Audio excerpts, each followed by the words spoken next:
Hello, everyone. Thank you for your time. As Chelsea said, my name is Robert Tartaglia. I'm a special agent with the FBI. I'm assigned to the Columbia, South Carolina field office. The FBI has 56 field offices throughout the country, and the Columbia, South Carolina office is one of the 56. There are, I guess, 8 sub-offices that are part of the Columbia, South Carolina field offices, and we call those sub-offices RAs. That stands for resident agencies, and they're dispersed throughout the state. So we have an office in Charleston, Greenville, Rock Hill, Aiken, Florence, Spartanburg, Myrtle Beach, and Hilton Head. So if you're in those areas, there is an FBI office there that you can reach out to. So today we're going to talk about internet-related fraud, internet-related crime, and these types of frauds and crimes that we see at our office, and how you can best be aware of them, and then steps you can take to protect yourself from them. Specifically, we're going to talk about social engineering, business email compromises, ransomware, and then we're going to get into virtual currency, Bitcoin a little bit, and then we're going to talk about something called IC3. So that's our menu for today, and we'll start with social engineering. So with social engineering, the two very popular types of social engineering that you've most likely heard of are called phishing and spear phishing. So phishing is a broad scale attack. So maybe a mass email. And if we're going to think of or talk about actual phishing, think of phishing with a net. So the bad guy or the criminal actor is literally casting a net or just sending out mass emails to hundreds or thousands of people in hopes that these people do something. They click a link, they provide information. The most popular phishing scheme or the classic phishing scheme is the Nigerian prince email that you've all probably or may have gotten maybe 15, 20 years ago. And it's essentially where you receive an email, the email says, "Hi, I'm a Nigerian prince. I have all this money, and I picked you, yes, you, to help me get this money out of Nigeria. So can you help me do that? And please just provide me your bank account and your routing number, and I'm going to route some money to you. I'm going to send you some of this money. Or if you can just help me get this money out, and then by paying a small fee initially up front, $2,000, $3,000, then with that money, then that'll release these thousands or these millions that can come to you." So that's the classic phishing scheme, and it's actually called a Nigerian 419 scheme or Nigerian 419 fraud, because that's the criminal code in Nigeria that prohibits this type of behavior, but still it occurs, obviously. So that's phishing. Spear phishing, instead of fishing with a net, we're going to fish with a spear. So we're targeting a specific person or a specific company. So that's when the bad guy uses a spear, and instead of just throwing out a net and hoping to catch a school of fish, he's got his eyes set on this big fat grouper. Here's an example of a classic spear phishing fraud that occurred basically during the 2016 presidential campaigns. There's this one particular campaign, and they were using their Gmail accounts for their candidate as they were running their campaign. Well, bad actor identified the Gmail accounts of 3 or 4 different staffers, and he sent them an email to their Gmail accounts, and it appeared that the email came from Google. So they open it up, and the email appears to be from Google Security. It's like, "Hey, us here at Google Security, we noticed that someone from the Ukraine tried to log into your Gmail account. We recommend you change your password, and you change it now. Please click this link so you can change your password." So the staffer saw the email from Google, appeared to be 100% legitimate, clicked the link, changed their password.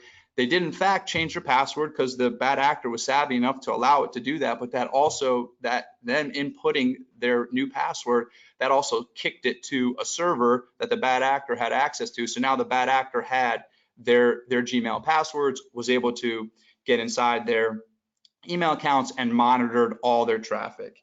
So that's an example of a spear phishing fraud or scheme or fraud.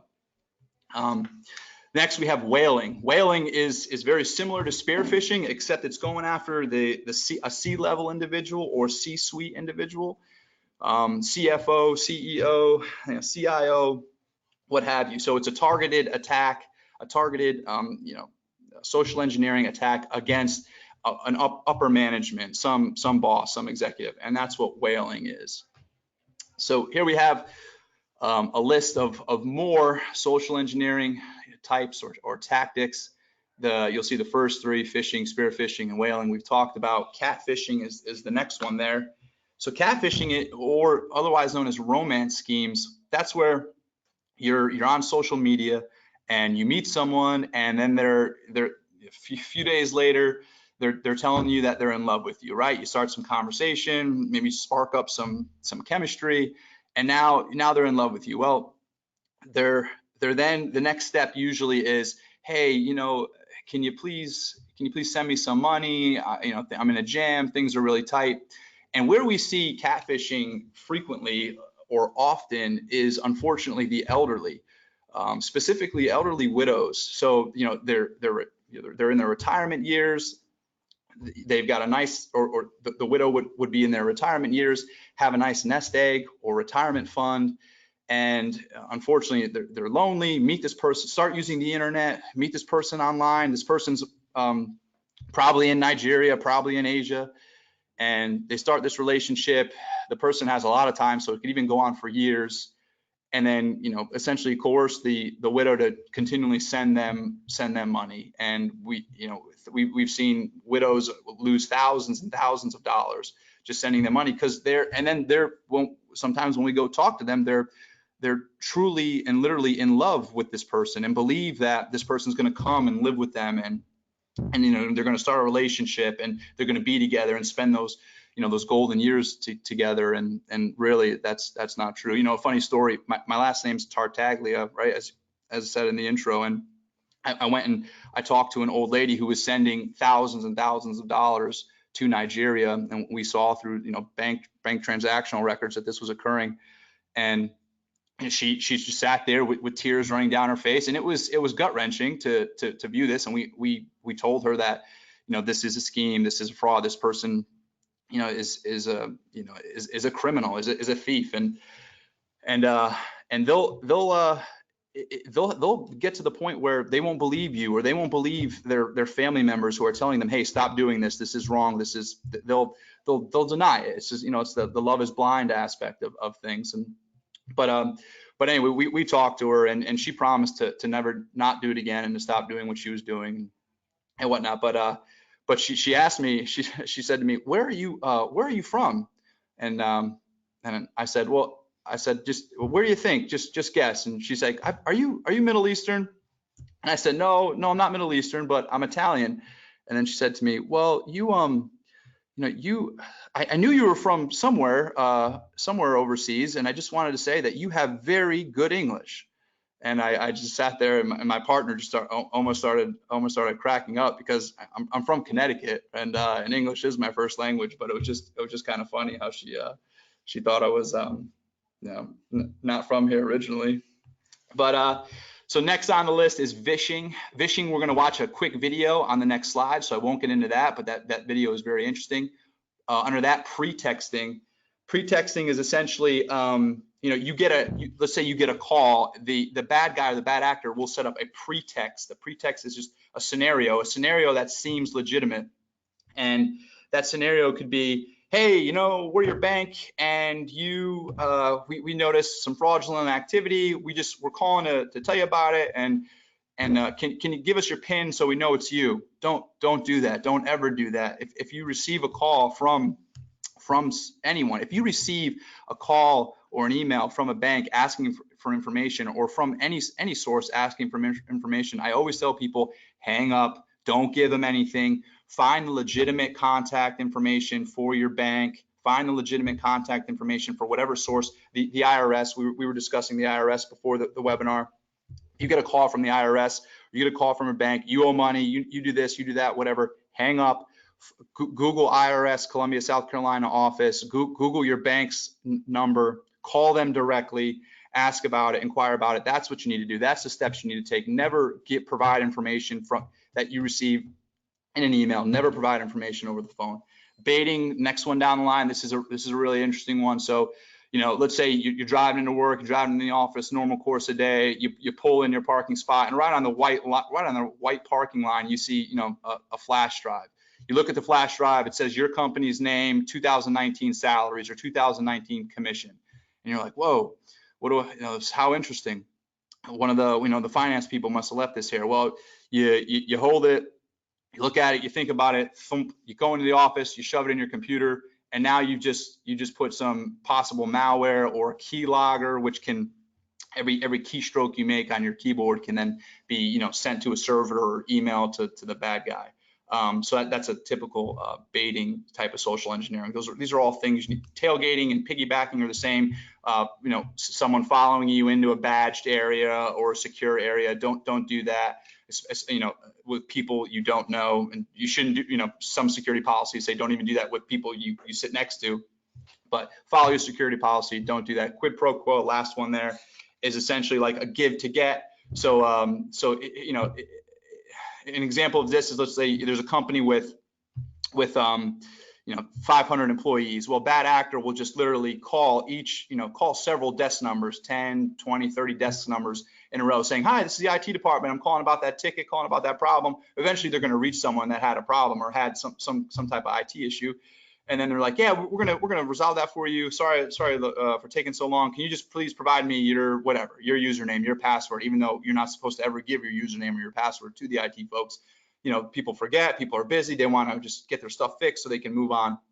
But those are all examples of social engineering, all social engineering techniques, all things you need to look out for, you need to be vigilant of, and you cannot fall victim to.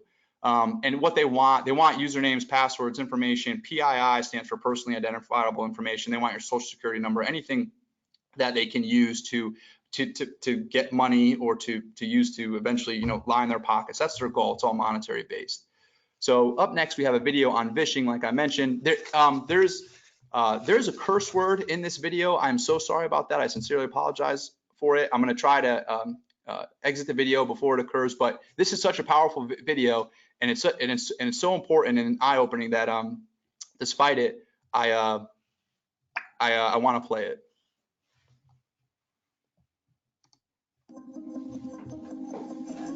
So I invited a few of the world's best hackers to try to hack me and show me where my vulnerabilities are. And now I'm going to meet them in Las Vegas for DEF CON, the biggest hacker convention of the year. They're going to hack me using social engineering, which is essentially hacking without any code. You just use a phone and an internet connection. You want to do a sample vishing call? What's vishing? Vishing is voice solicitation, and basically what you do is you use the phone to extract information or data points that can be used in a later attack. Let's do it. Who are you going to call? Maybe I'll call your cell phone provider and see if I can get them to give me your email address. I bet they're good. I bet they have my back. But yeah, go for it. I'm going to spoof from your number, so it's going to look like it's calling from you. Okay. Hi, I'm so sorry. Can you hear me okay? My baby, I'm sorry. my husband's like, we're about to apply for a loan and we just had a baby and he's like, get this done by today. So I'm so sorry. I can't call you back. I'm trying to log into our account for uses information, and I can't remember what email address we used to log into the account. The baby's crying, and can you help me? Awesome. In just 30 seconds, at gmail.com, Jessica gets access to my personal email address. Now, if I needed to add our older daughter on our account so she could call in and make changes, how would I need to go about doing that? You would have to send me a secure PIN through a text message? Yeah, well, the thing is, I don't think I'll be able to receive a text message if I'm on the phone. Oh, I'm not on there either?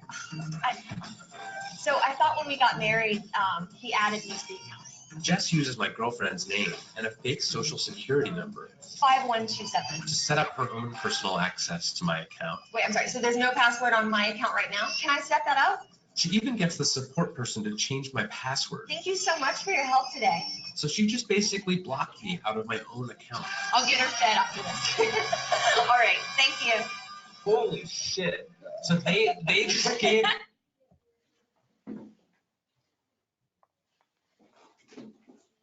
So sorry about that. I obviously didn't catch it in time. But so that's vishing. It's voice solicitation. It's that fake phone call you get from from a bad actor, from a criminal. Now, real quick before we move on to our next topic, which is business email compromise, she said, I'm going to spoof from your number.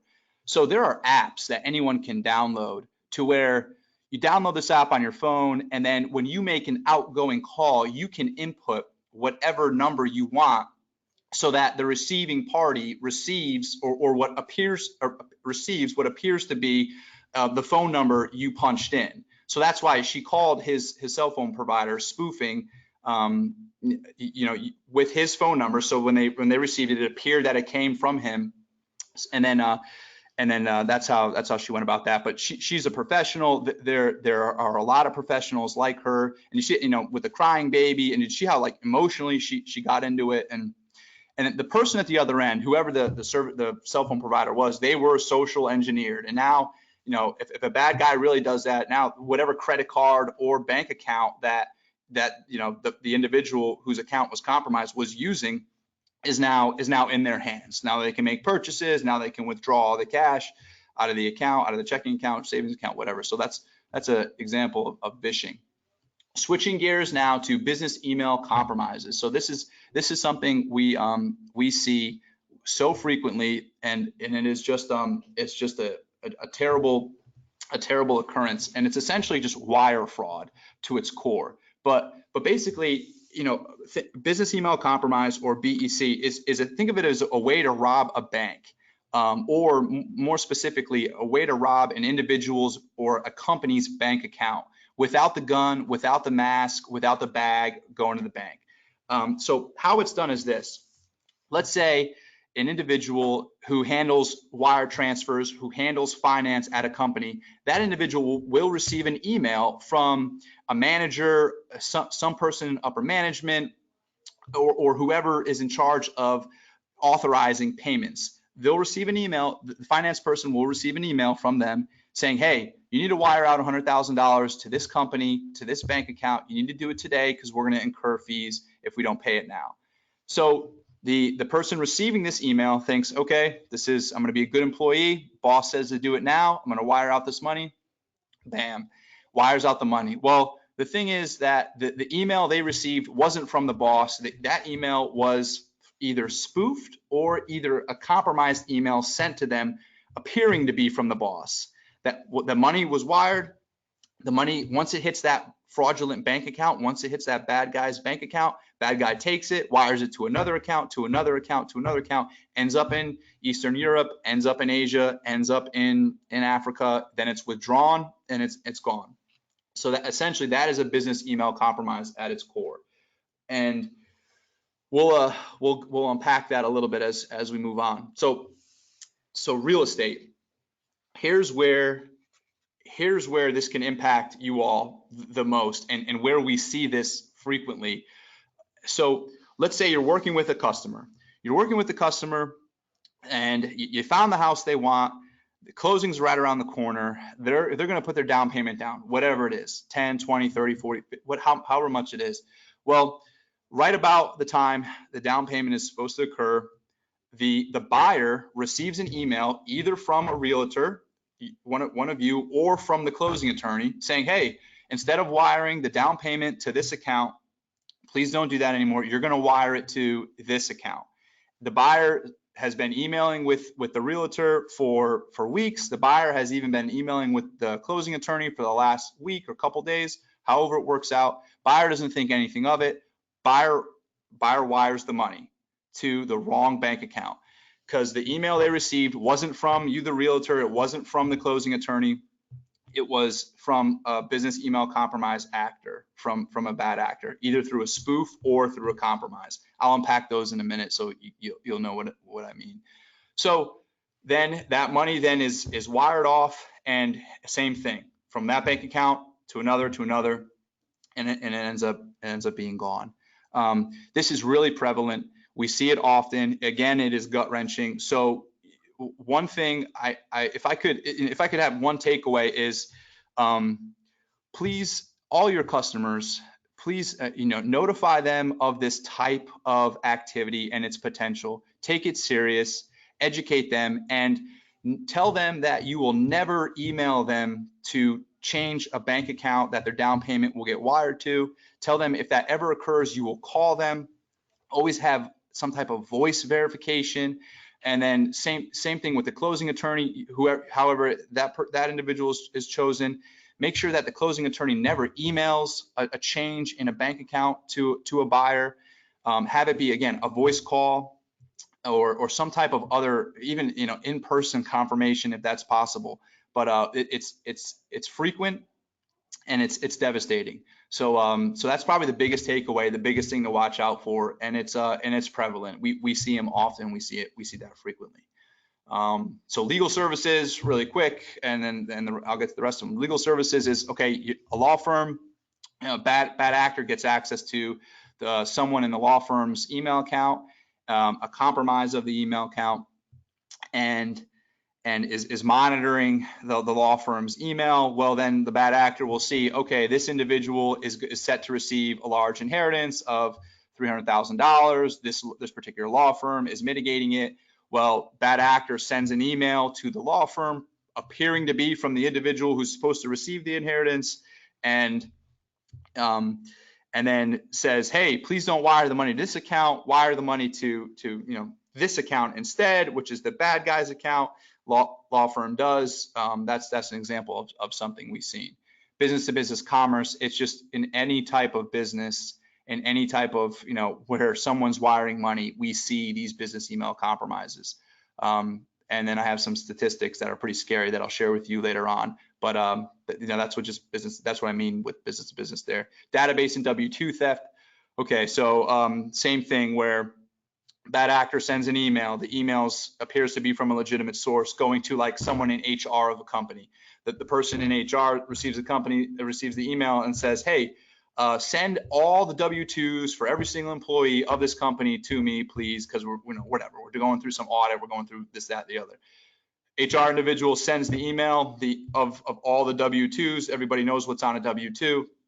Right, all PII, all personally identifiable information. Well, that then goes to the bad guy. Bad guy puts it on the dark web, lists it for sale, or does other things with it to make money, to make financial gain. So those are how we see business email compromises being used.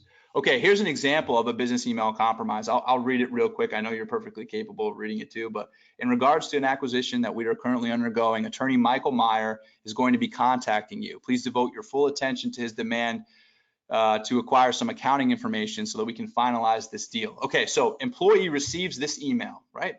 Employee receives this email from what appears to be someone in upper management saying, hey, you're going to get contacted by this guy. Don't tell anyone. Keep it between you and him. Provide him all the accounting information he wants, and do it quickly. That's what the rest of this email says essentially, right? So these bad guys will then send an email to someone. Then now this person, this employee who wants to be a good employee receiving this email is going to say, okay, I'm going to do what the boss says. I'm not going to tell anyone, and I'm going to provide all the information to Michael Meyer. Michael Meyer is the same bad guy who sent this email, just creates another email account and sends it, and then rips off all the accounting information of a firm. This is a type, or this is an example of a BEC that we've seen. Okay, so how does this? When I say spoofed or when I say compromise? What does that mean? So essentially, if your email is compromised, that means a bad guy has your email address, which is easy to get, obviously, and has your password. So he's in your email account, or she. Bad actor is in your email account. That is a compromise. That occurs through someone either clicking a link that was sent to their email, clicking a suspicious link, or clicking a suspicious attachment, and then opening, that then being clicked on or opened up on the computer, then creates the path for the bad guy to get in, bad actor to get in, and now have access to the email. That's a compromise. A spoof is where they do not have access to an email account, but they'll create a domain that's so similar to the actual domain that it just gets by people, because we don't really look at that when we receive an email from someone. Here's an example. So, let's say it's IBM, right? So john@ibm.com is the email address. At ibm.com is the domain, is the actual domain. Bad guy will go and buy a domain, a similar domain, maybe, and then have it be john@1bm.com. we don't really pay attention to that. We don't really pay attention to the actual email address. We just pay attention to whatever name or it's usually just the first name that's inputted as like what we visibly see comes in for the email. So now usually, you know, IBM, I would imagine they buy up all similar domains so that this couldn't happen. But if it's a small company or a small firm or a company that doesn't even know about purchasing domains that are similar in nature, well, then that's just a you know, an easy thing for them to do. Domains are cheap, 20, 30 bucks a year that bad guy can use. So that's essentially you know, the difference between a compromise and a spoof. And you know what the biggest thing here is, don't click the suspicious link, don't open the attachment. That is just the way in. If it's suspicious, just delete it. You know, don't. It's so tempting, right? It's like, don't push the red button, and of course you push the red button. But that's the big takeaway here. That's what we cannot do, because these folks are winning, and you know, we need to fight back, and this is how we do that. So here's some BEC statistics. Okay, all 50 states, all 150 in 150 countries. This and I'll tell you where this data comes from, IC3, which we're going to get into specifically a little bit later on. But you know, between 2015 and 2017, we had 1,100% increase in BECs related to real estate. So it's occurring, and I haven't looked at the 18 numbers yet, but I would, in regards to real estate, but I would just imagine they have gone up, and it's exactly like that type of scenario that I mentioned, where buyer wires the down payment to the wrong bank account, to, you know, wire fraud essentially, right? At the bottom there, the bottom right hand corner, you see a gray square. It says attempted, returned, /frozen, unrecovered. So returned, frozen. If this ever happens to you, or if this ever happens in your professional life, the sooner you can inform law enforcement, the sooner you can inform the FBI, the more likelihood of a chance that we can reverse it or freeze it. It has to be very soon though. If it's a week later, probably unlikely. But because of what I just said, it kind of goes and transfers and transfers and transfers until it's then, you know, withdrawn in a foreign country. So the second it's identified, report it, and we can do our best to work with the banks. Sometimes the banks will even, you know, have some type of sense that it's odd or it's suspicious, and they'll even hang on to it for a few days to wait before they then move it. But you know, the unrecovered amount under that is obviously significantly more than the returned or frozen amount. Okay, so real quick with the, remember I mentioned the W-2 fraud and the person in HR receiving the email saying, hey, send all W-2s to me, please. Well, you know, in the last line there, I have the IRS paid out in 2016. The IRS paid out approximately 3.4 billion in stolen identity fraud returns, and they have, you know, the IRS has 200 and some odd, you know, automated filters and processes to make sure that the tax refunds that they're paying out are legitimate and are going to the proper or actual people. But that's something that's done with stolen W-2 information. Real quick, money mules. So mules are acquired online through social engineering and fake job postings. A money mule is someone who will work for the bad actor who's like the brains behind a business email compromise. A money mule is so bad actors, a lot of times the people who are behind this, the people who are sending the emails and you know, doing the compromises and all the coordination, they're usually overseas is what we're finding. But they need people here in the United States, and those people we refer to as money mules. So bad actors post a job on Craigslist, social media, wherever, saying, hey, work from home, make $1,000 a week. All you have to do is X, Y, and Z. These people apply. Some are witting, some are unwitting. Some know exactly what they're doing. Some just maybe low IQ, maybe lazy, whatever. And or just maybe are duped, because you know, and some people are just duped, and they'll they'll get hired, say, yeah, I want to make $1,000 a week from working in my pajamas. How do I do that? Well, the bad actor will say, okay, go open up 10 bank accounts at all these different banks and then provide them to me. And those bank accounts that the money mule opens up are then what are used in the emails that the bad actor sends out for the victims to wire money to.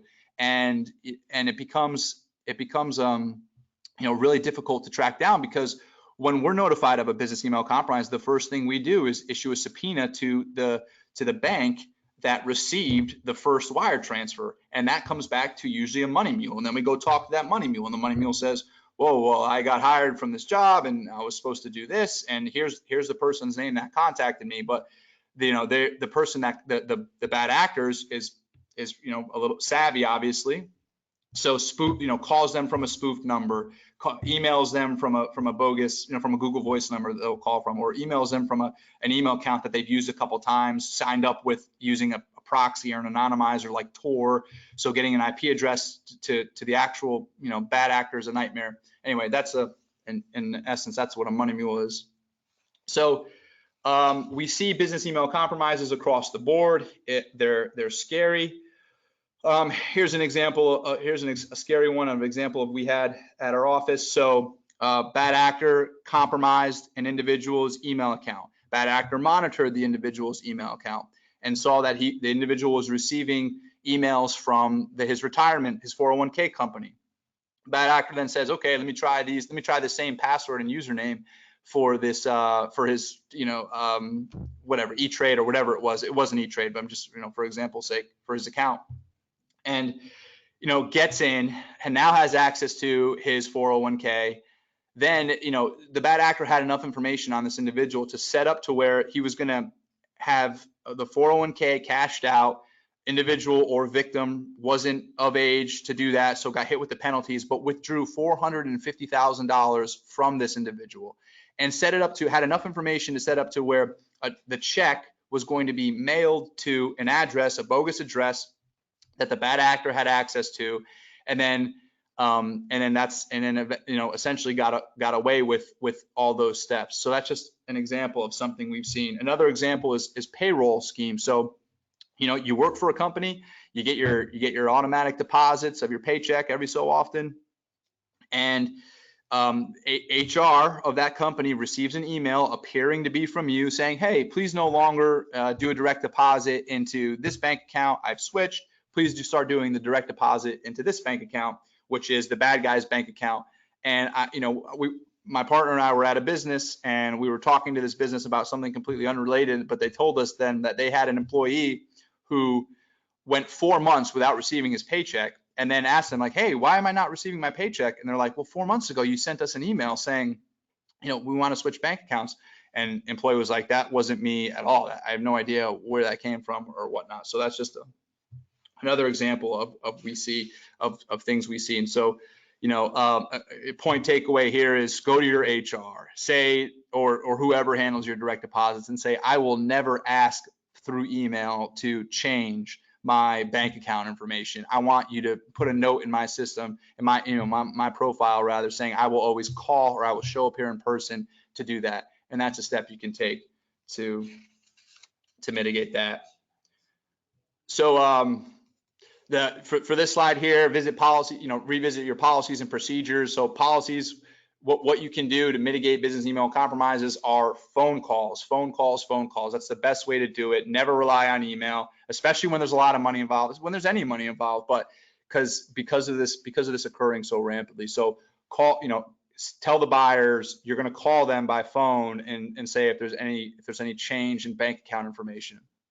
And then, even, the second line, 2 parties signing off on payments, a face-to-face with those 2 people, not just one person in finance responsible for doing it based upon an email from upper management or from a boss. So those are the biggest takeaways for that. And then email tips. So really quickly, the the third dash down, it says, and then check for new rules on your account. So every email account, Outlook, Gmail, Yahoo, has rules, and you can Google like Outlook rules or Google Gmail rules if you're unfamiliar with them, and it will show you how to set up rules, or if there are rules set up on your account. And here's what I mean. So let's say a bad actor compromised someone's email account, right?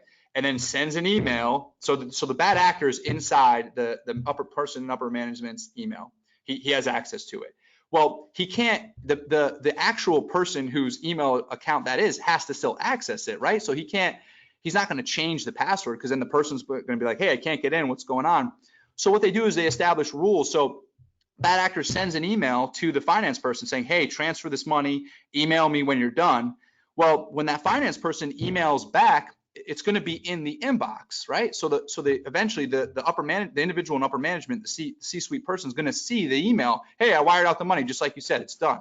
Well, bad actor establishes a rule to where that email is either automatically deleted, that email is either sent to some folder that no one ever checks, or that's just so just like out of sight, out of mind, on the side. You don't even know it exists. So that's a rule. So you want to make sure you don't have any rules established on your email account, because that's how these bad actors hide emails that are responded to regarding these business email compromise schemes. Okay, switching gears now into ransomware. This video is on ransomware, but it also talks about everything.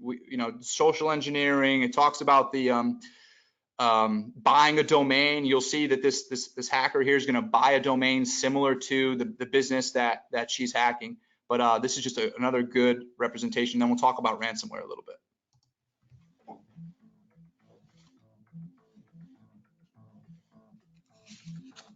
How did you decide to become a hacker? Well, I'm not really sure what it means to become a hacker. That's like some guy in a hoodie who types really fast and stays up all night writing code and cracking passwords. It's not me. I just spy on people and see what makes them click. It's not a bad job. Mark Henning, CEO of Qualicard, set to report earnings after their blockbuster IPO. So you consider this a job? I put a lot of work into this. I'm not lazy.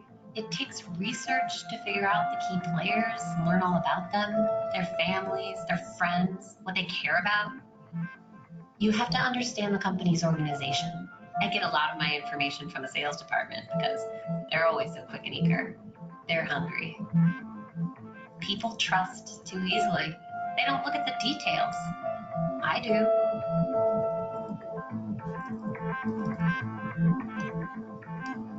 Details matter. That's what I'm good at. It has to look completely believable. It has to look familiar. This is where research is important. It's not some generic piece of spam. It's an email from their boss with their company signature. It's written in the voice of the boss. It's what he would say if he were writing this.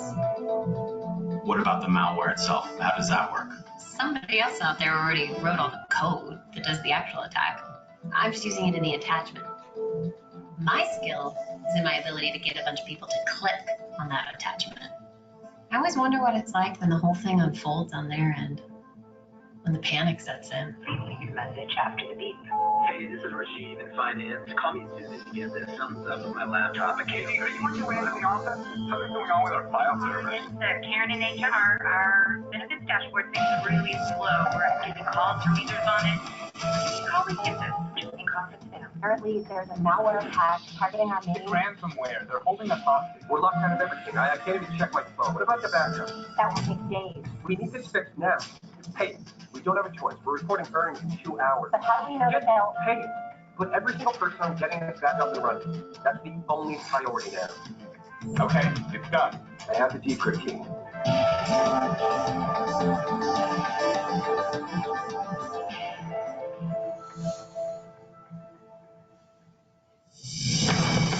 Mark, we have a big problem. The ransomware was just to distract us. They got inside. They got everything. Customer data, financials, everything. Qualicards is reeling today from the news that hackers have released the personal information of nearly The 2 Nasdaq million. closed lower today, led by Qualicard, which was down 14% on news that the recent data breach may be far worse than the company Its stock originally fell to a new all-time low on news that CEO Mark Hannon is stepping down after what is turning out to be one of the worst breaches of personal information in recent history. Do you feel bad about releasing the personal information, all the financials, all the money that was lost? All I did was get the files. I'm not the one that decided to release them. I'm not the one that shorted the stock. Somebody else had their reasons for that. It's above my pay grade. I was paid to do a job, and I did it well. And that's what's expected of anyone, isn't it? Anyway, markets bounce back.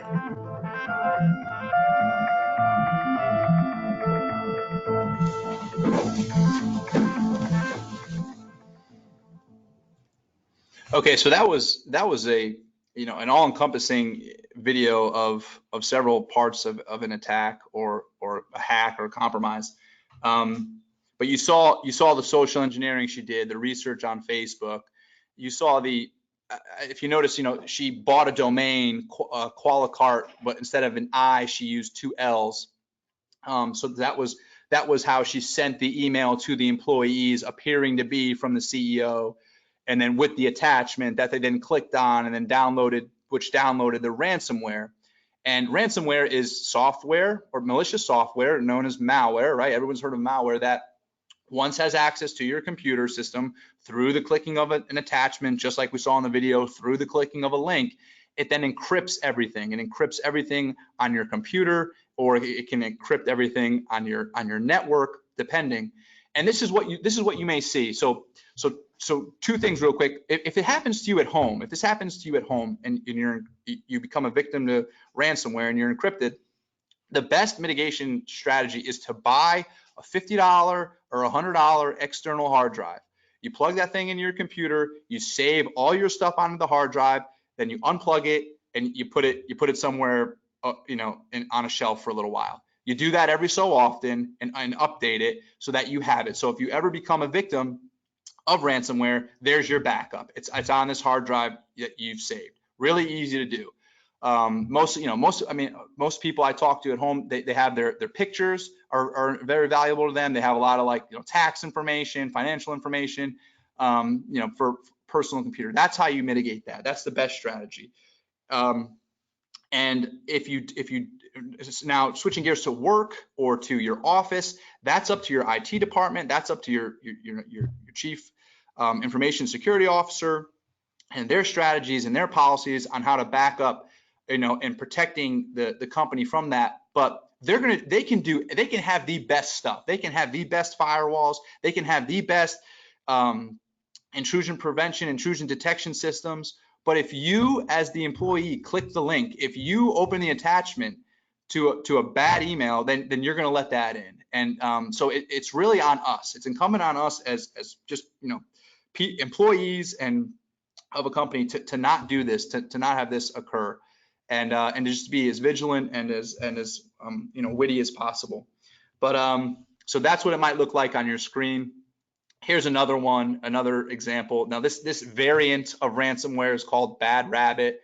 There are a lot of funny, interesting names they have. But basically, they'll ask you you're going to pay them in Bitcoin to unlock or to get the password or key to then unlock your system or unencrypt, right?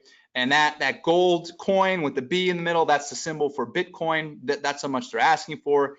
And what these guys do is they'll say, hey, you have this much amount of time, and if you don't pay it, then it's going to go up. And then if you don't pay it in that time window, it's going to go up more and more. And then you wait 2 weeks, and then you're done. You're not getting your stuff back. And that's how that's essentially a lot of stuff how that works essentially. A couple things, it's interesting. We've seen where they'll give you an email address, like, hey, email this email address if you have any questions or if you have any problems or you don't know how to go about getting Bitcoin, and they'll walk you through it. they'll, one guy even said to a victim, I'm a legitimate businessman here. So I'm going to help you do what you need to do and whatnot. And I'll even reduce it, $100 because I'm a nice guy. That's the type of stuff we've seen. So that's just, that's just how that all plays out. Another thing too is when we go to businesses that have become victims of ransomware, a lot of times like, okay, FBI, like, unencrypt our stuff, like fix it. And we can't. It's like, the manpower and the computing power necessary to unencrypt this type of stuff is well beyond. It's extraordinary, and like, individuals at a field office we wouldn't even have access to it. But the best thing is we preach is are to keep your backups. So real quick, two recent examples. In March of 2018, the city of Atlanta, the municipal services of Atlanta were a victim of ransomware. So they're, how residents paid bills, court documents, police department, online systems were all encrypted. Bad actors wanted $51,000 as their payment. Atlanta decided not to pay. That was their choice. The city of Atlanta decided not to pay. Well,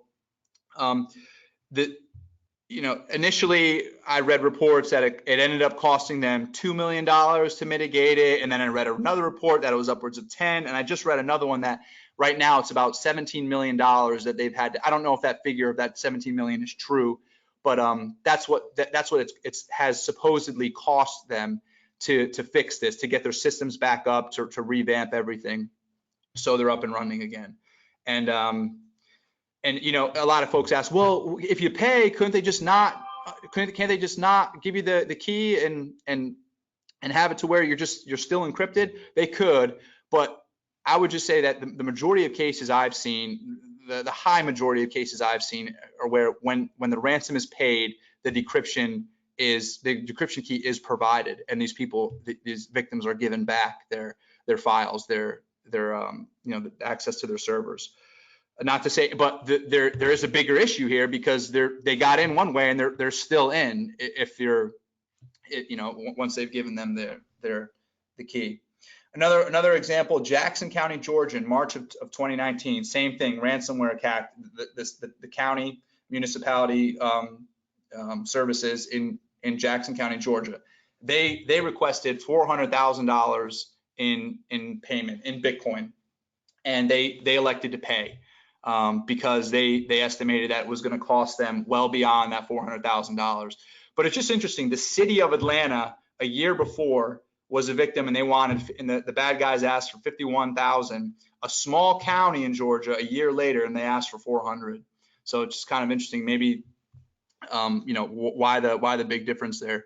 But just another example of ransomware. So now we talked about ransomware a little bit. Now we're going to jump into I'm gonna play this video on Bitcoin, because it's all related, and ransomware is most times asked to be paid in Bitcoin. So I'm gonna play this video for you now. What is Bitcoin? Bitcoin is the first decentralized digital currency. Bitcoins are digital coins you can send through the internet. Compared to other alternatives, Bitcoins have a number of advantages. Bitcoins are transferred directly from person to person via the net, without going through a bank or clearinghouse. This means that the fees are much lower. You can use them in every country. Your account cannot be frozen, and there are no prerequisites or arbitrary limits. Let's look at how it works. Several currency exchanges exist where you can buy and sell Bitcoins for dollars, euros, and more. Your Bitcoins are kept in your digital wallet on your computer or mobile device. Sending Bitcoins is as simple as sending an email, and you can purchase anything with Bitcoin. The Bitcoin network is secured by individuals called miners. Miners are rewarded newly generated Bitcoins for verifying transactions. After transactions are verified, they are recorded in a transparent public ledger. Bitcoin opens up a whole new platform for innovation. The software is completely open source, and anyone can review the code. Bitcoin is changing finance the same way the web changed publishing. When everyone has access to a global market, great ideas flourish. Bitcoins are a great way for businesses to minimize transaction fees. It doesn't cost anything to start accepting them, and it's easy to set up. There are no chargebacks, and you'll get additional business from the Bitcoin economy. For more information about Bitcoin, visit weusecoins.com. So I was going to go into Bitcoin next, and I have several slides on it. However, we're running short on time, and I want to talk about passwords really quickly because it's extremely important. But so here's this video on passwords. We'll discuss passwords. We'll quickly discuss IC3, and then I'll open it for questions. You know, we've been hearing a lot about cybersecurity lately, largely because of what happened to Sony. Companies and individuals are more concerned about the safety and privacy of their information than ever. President Obama has unveiled a number of new proposals this week to crack down on hackers, and he plans to address this in the State of the Union speech on Tuesday. And it's great that the government is working on this, but the truth of the matter is we need to do a better job of protecting ourselves. You know, the most popular password in the United States is password 123. And as long as that's the case, we're vulnerable. So today we sent a camera out on Hollywood Boulevard to help people by asking them to tell us their password. And this is how that went. We're talking about cybersecurity today and how safe people's passwords are. What is one of your online passwords currently? It is my dog's name and the year I graduated from high school. Oh, what kind of dog do you have? I have a Chihuahua Papillon. And what's his name? Jameson. Jameson. And where'd you go to school? I went to school back in Greensburg, Pennsylvania. What school? Hempfield Area Senior High School. Oh, when did you graduate? In 2009. Oh, great. It's like my cat's name and then just like a random number. Okay. And did you have this cat for a while? Yeah, she's my childhood pet. Aw. And what's her name? Her name is Jolie. Jolie. So like a password of yours would be Jolie and then a number. Yeah. Like number 1? Like my birthday. Oh, when is your birthday? June 12th. Oh, nice. What year were you born? 95. Oh, great. So Jolie 6/12/95. Yes. Got it. So you mean to give my password right now? No, I cannot do that. But we all want to know what it is so we can tell you if it's strong or not. Oh my goodness. Let me think. Okay, one is Tel Aviv. Yeah. 468, and then Israel. It's only 3, but it's, you know, it's for me it's strong enough.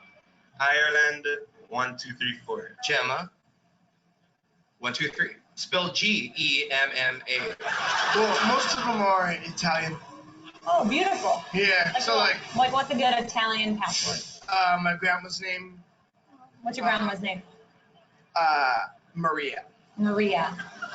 So Maria is your password? Well, yeah, now you know my password. Oh, yeah. Yeah. Well, the important thing is they learned a terrible lesson. That guy's a disgrace to Italians. Okay. So real quick on passwords. Instead of a password, you need to think of passphrase instead. So bad passwords, password 1, password 1 2 3, 1 2 3 4 5 6. A1, B2, C3, you know, that's not strong, even though we're like, yeah, we're gonna mix it up with letters and numbers. Your dog's name or your pet's name or your cat's name, and then some numbers. That's a horrible password because you post that on social media, your dog's name or your cat's name. Bad guys know we use pets' names as passwords, so we need to stop doing that.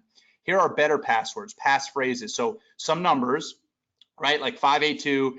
Every day I be closing, and then some characters, right? That's a passphrase. Every day I be closing. Or the next one, sell that house, girl. Star, star pound 72. Or Zillow say what? Crazy 93. Those are passphrases because we've learned, IT professionals are saying the longer the password, the better, because a password cracker or a brute force password cracker, just like a tool called John the Ripper, which these bad guys have access to.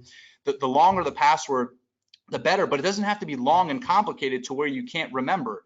A passphrase, like a song, a line in a song, that's what you need to do for passwords. The longer the better. Mix in and then still mix in those characters. Get away from short passwords.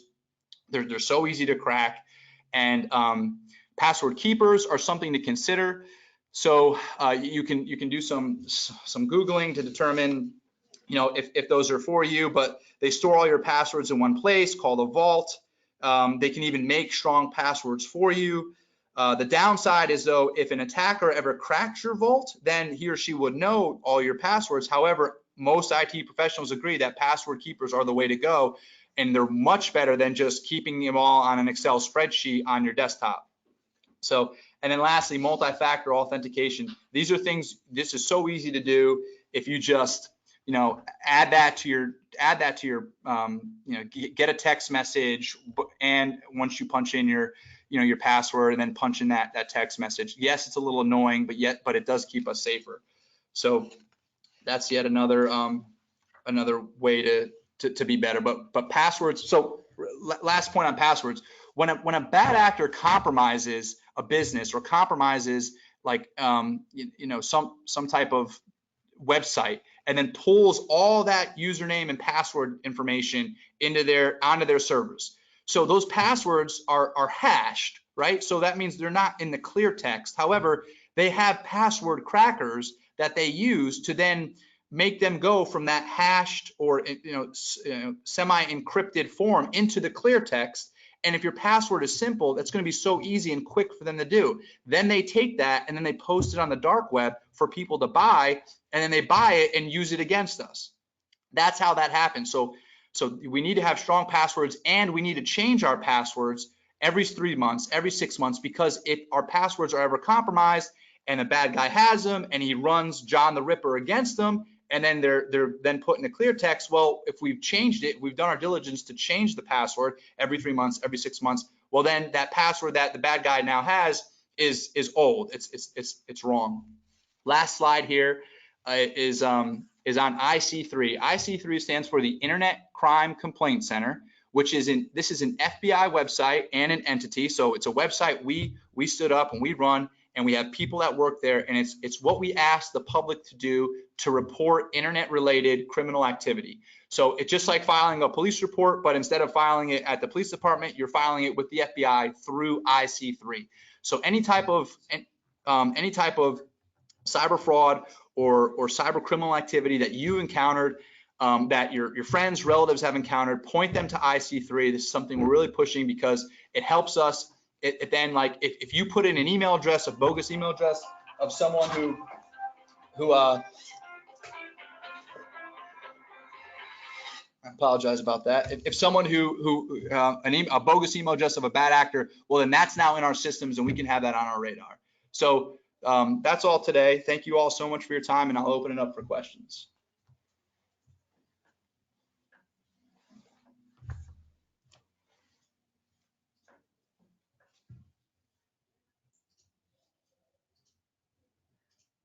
Okay, we got a couple questions here, so let's see real quick.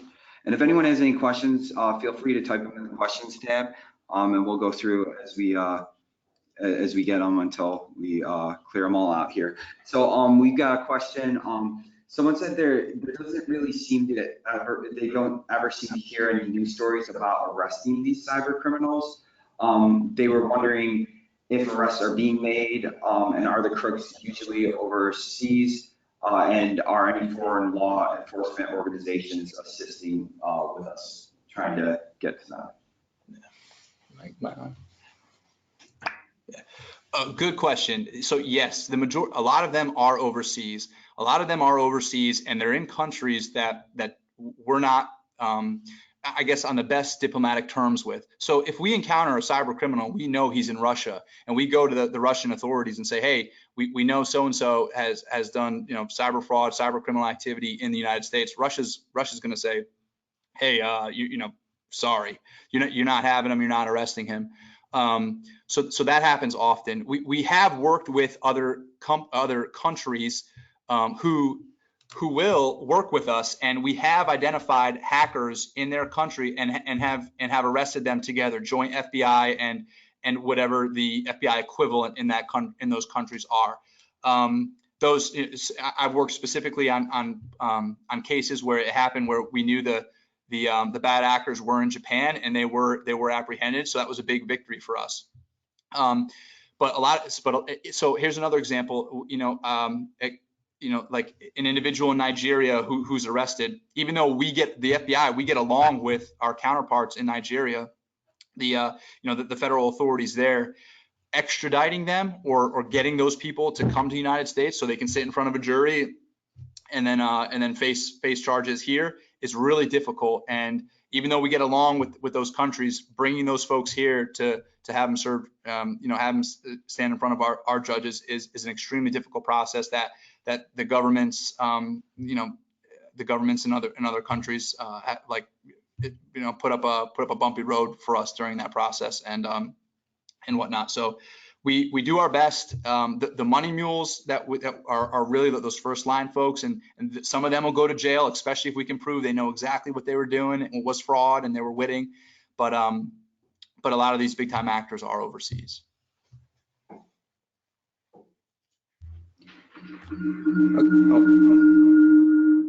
Okay.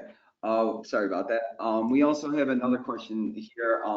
Was it yesterday, the text email scam went out to all of our agents from our broker in charge and his partner.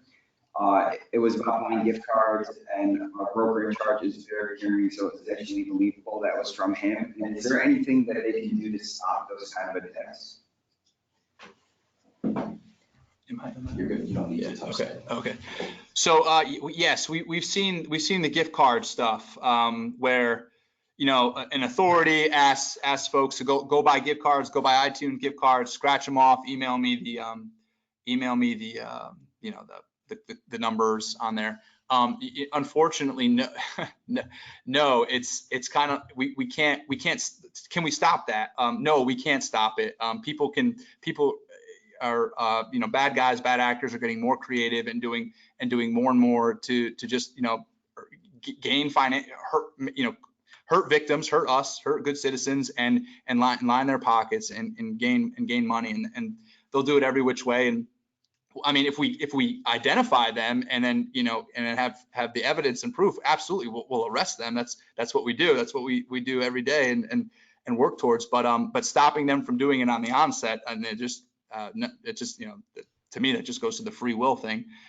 They have free will to be law abiding or be criminals. But we need to be better. We need to know, like you said, it was believable that this supervisor would have done it.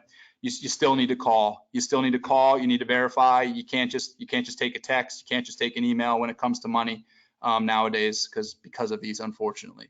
So call is what we need to do. Okay, another person was asking, is it Google asks to save passwords for everything? Is that okay or is that not okay? When you save passwords on a device, saving passwords on a device, like hey, you want to save it on your iPhone, you want to save it on your whatever, your laptop or computer. That's I mean that this is your personal choice, but as long as you know that you're the only one that's ever going to access that device, and as long as you have a password, a good password to get into that device, that's a practice that's commonly done. So that'd be my answer for that. I would really implore you all to look at the two-factor authentication. It's not, I mean, yeah, it is an extra step. Maybe it's it's going to take a few more seconds, but it's completely worth it. And make sure you change those passwords often on your Gmail. Change them every 6 months, because if it's compromised and it's sitting on the dark web, a bad guy can get it. So you got to change it. But storing them on a device, as long as you have a good, strong password or PIN to get into the device, that's not usually an issue. The issue is not changing it frequently or having a weak password. Another person was wondering, if you reply to an email with an attached virus, could that potentially release the Trojan? They had a listing and they sent out an email to a bunch of people, and they feel like they might have done that. Is that something that's possible if you reply to an email? Yeah, if you have an attachment that is bogus, that contains malware, and you forward that, it's gonna go along. It's gonna go to the people you forwarded it to. If you reply to it, I mean, it came from that source. So yeah, I mean, I don't know how big of an issue or how many people it was forwarded to, but or I mean, it depends on the situation, but maybe you want to contact those people, say, hey, delete this email, please. If that's not possible because there's too many, maybe send another email to them, but separate from that email, right? So like start a brand new email, put all their information in there and say, hey, please, I'm not sure about the validity, or I'm not sure about if this is a bogus attachment or a malicious attachment, then delete it. So I would do that. And if it's already been clicked on, I don't know. I mean, tell them to run their virus scans and talk to their IT folks about identifying if it contains potential malware. Okay, on a personal level, if you've been a victim of internet fraud and money taken from your bank account, what steps past police report to bank in order to retrieve your funds back?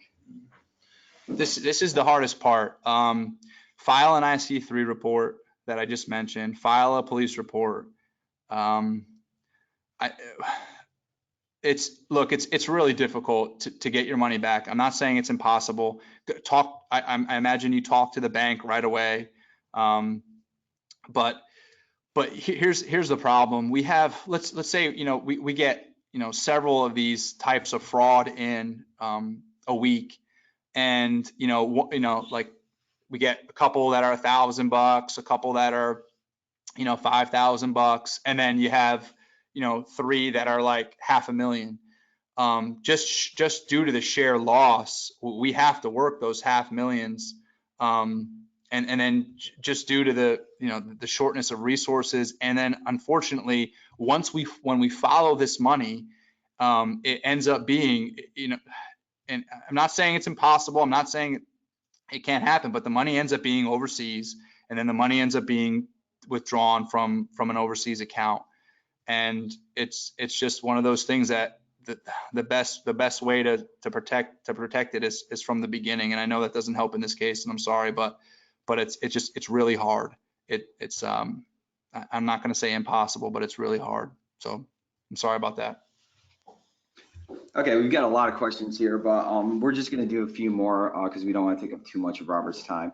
Have there been any cyber crime fraud arrests in South Carolina? Or typically are most of these overseas where arrests aren't made? Not recently. There haven't been any recent cyber crime fraud arrests here. So meaning like the actors are here, sitting here in South Carolina. But through our investigations, we identify people who may be part of or who may be involved with, and those people are we're doing our jobs and protecting citizens and whatnot. But no, there haven't been any recent arrests here in South Carolina. And again, like you mentioned in your question, like other people have a lot, and I've said earlier, a lot of these people are overseas. So that's where they end up. That's where they end up being. Those mules, those money mules are here in South Carolina and throughout the country, and those people are being talked to if they come across us. Is it worth considering encryption software and VPNs as part of a defense? Yes, absolutely. So VPNs are a great tool, virtual private networks, right? They're a great tool to protect you when you're and you're at a hotel and you don't connect your device directly to a the hotel Wi-Fi. Use a VPN. If you don't know how to use a VPN, Google how to use a VPN. I mean, literally, you can figure this stuff out. It's not complicated anymore. Some VPNs are even free, and you get one on your phone just like you get any other app, and then you click it, and then once your VPN is open, then you can go to a web browser and do your normal web browsing. Yes, VPNs are great. Yes, encryption's outstanding to use in most instances. I mean, like, if you have a file on your computer, on your personal computer at home, that is encrypted. Like you encrypt it, and again, you can Google how to do that, or just have it password protected, a file that's password protected. Well, if a bad guy ever gets access to your computer, then and he comes across that file, then that's that extra layer of security. Not to say he can't crack it, but maybe he can't. Maybe it'll take him a year. Maybe it'll take him 2 years, but whatever. It's always good to use encryption. It's always good to use VPNs. Mm-hmm. All right, this could be the last question. Does the FBI ever send follow-up information to realtors who report cybercrime on IC3? So due to the, I didn't get to it because we ran out of time, but there are thousands of IC3 complaints per year here in South Carolina, and then tens and hundreds of thousands throughout the country. We just can't get back to every person who and let them know of the outcome or what's being done, or the steps taken for their for their complaint, just because we don't have enough people, we don't have enough time. In a perfect world, we'd absolutely love to do that, but especially if like an investigation is being worked, I mean, we don't we don't ever disclose where we are or what's going on in an investigation because of fear that it could ruin it, or it could tip the bad guy off or whatnot. But as much as we'd love to keep a status update or get back to folks, it's pretty much impossible. What we do, if we ever end up recovering funds directly related to someone's specific fraud case, then that money will be returned without a doubt to that person, and that's how they get notified. But as follow-ups, no, we don't. It's just too much volume. Okay, so that's going to wrap up all the questions. Thanks for joining us today, Robert. For everyone, I've had a ton of people asking about recordings of this webinar. We're not going to actually post it publicly to our YouTube channel, which we typically do. So what we're going to do is we're going to post a link to the recording that will be available if you go to screaltors.org/webinar. I'll post a link there that will be private. That's you'll have to log in using your NERDS ID and your last name. But once again, that URL will be screaltors.org/webinar. And I'll just have a link there that you guys can click to rewatch this recording. If you have questions about that or you can't find it, you could also email me at information@screaltors.org. And I'll go ahead and send you a link to that recording. So thanks again, Robert, for being with us today. Thank you all for joining us, and make sure you tune in for our next webinar. Thanks. My pleasure. Thank you.